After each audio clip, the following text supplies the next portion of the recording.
for today's video ay papunta kami ng McDo at sinali ko ang kapatid ko sa Halloween Fun Day. Diyos ko, buti nga ay napilit namin sumali napakamahiyain pa naman nito. Money Haze nga ang napili niyang suotin. Maaga nga kaming pumunta kaya pagdating namin hindi pa nagpapapasok. Saktong alas 10 ay nagpapasok na rin sila. Pagpasok namin ay nagpa-picture agad siya sa harap kasama ng mga kalaro niya. At syempre mga mare, bago magsimula ay nagdasal muna kami. Nakakatuwa nga silang tignan at talaga namang inifortan nila yung mga costume nila. Diyos ko, ang sarap talaga kapag bata ka. Simpleng bagay lang ay sobrang saya mo na. Nagsimula na nga sila magpalaro at buti naman ay sumali tong kapatid ko. Mare, hindi talaga kasi nasali yan at sobrang mahiyain yan. Kaya pala sumali ay kapartner niya yung kalaro niya. Mix and match. Shoulder to shoulder. Shoulder to shoulder. Shoulder to shoulder.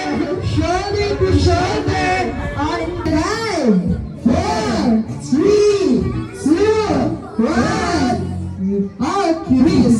Chris. Wave your hand. 5, 4, 3, 2. Ear to ear. Ear to ear. 5, 4, 3, 2, 1. Wrist. Wrist. Head to shoulder. Head to 5, 4, 3, 2, 1. Wrist. Wrist. Hand to feet. Hand to 5, 4, 3, 2, 1. Wrist. Back to knee. Back to knee. Back to knee. 5, 4, 3, 2, 1.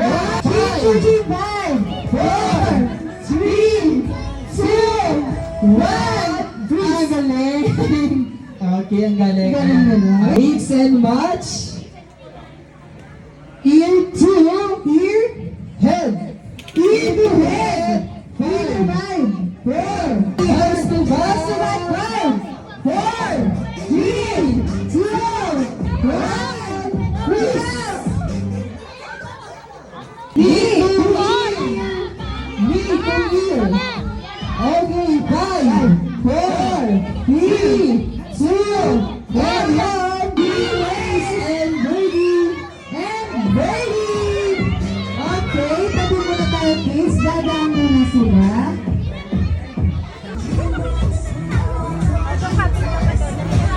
Hindi pa nga kami nagtatangalian kaya umorder muna kami. Pumila na nga sila para kumuha ng pagkain nila. Hindi pa tapos yung party pero kumain muna kami dahil kami nagugutom na. Pagkatapos nga namin kumain ay nag-awarding na pala. Hindi man nanalo ang kapatid ko sa best in costume pero okay lang, at least na-experience siya at naging masaya siya. Pagkatapos nga nun mga mare, umuwi na rin kami agad. Kinagabihan ay pumunta naman kami ng birthday party. Malapit lang to sa amin kaya nag-e-bake na lang kami. Diyos ko, may pa-cater pa pala. Hindi ko pa naman suot ang pangmalakasan kong outfit. At syempre, pagdating ay kumain na kami dahil nakakagutom na rin talaga. Nakakatuwa nga mga mare at may live band pa. Diyos ko, malalaman mo nga may kaya sa buhay pag ganito yung handaan. Hindi na nga nila kailangan mag-rent pa ng venue dahil mismong bahay nila ay venuehan na.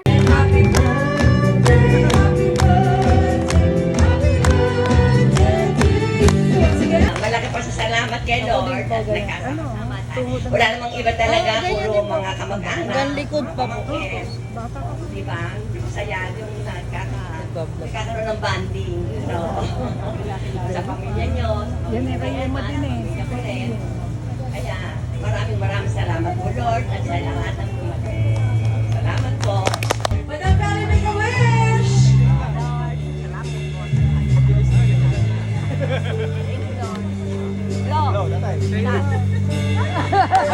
Yun lang, mare. Salamat sa panonood.